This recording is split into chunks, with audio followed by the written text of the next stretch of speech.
بسم الآب والابن والروح القدس الآن واحد آمين. النهارده جايين ناخد تأمل جديد في سفر يونان، بس هنتكلم عن يونان نفسه. بصراحة لما بشوف يونان من البداية بقول ده حكايته حكاية.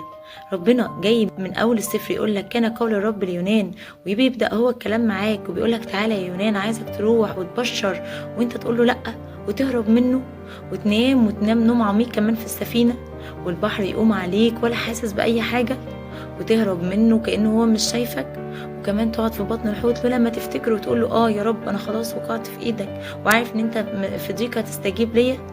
على فكرة مش المفروض ان احنا ندين يونان، عارفين ليه؟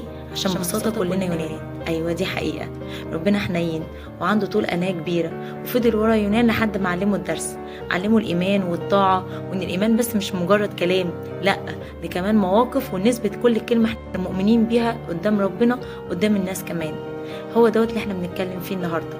كلنا يونان، ربنا واقف على كل واحد فينا وبيخبط على بابه وبيقول لك افتح لي، انا محتاج انك انت تبقى معايا، تكون مشيئتك هي مشيئتي، خليك ماشي ورايا ورا خطواتي، ما تخليش البحر اللي انت عايم فيه بيفضل هايج عليك، وبحر العالم دوت كله ضيقات، مش هو دوت الغنى اللي انا عايزه اديهولك. غنى ربنا غير غنى العالم خالص. كل واحد فينا ربنا جاي النهارده يخبط على قلبك ويقول لك انا عايزك تتعلم الدرس، تبقى شاطر زي يونان ما تعلم الدرس، بس مش عايزك البحر يجي عليك ولا حوت يبلعك، مش عايزك توصل لضيقة، عايزك تبقى ماسك فيا وتتعلم مني كل حاجة حلوة. ربنا بيجي لكل واحد فينا عنده طول أناة وحنية، وكان مصمم ان يونان يبقى هو اللي يكون بيبشر أهل نينوى، عشان كده احنا صورته ومثاله.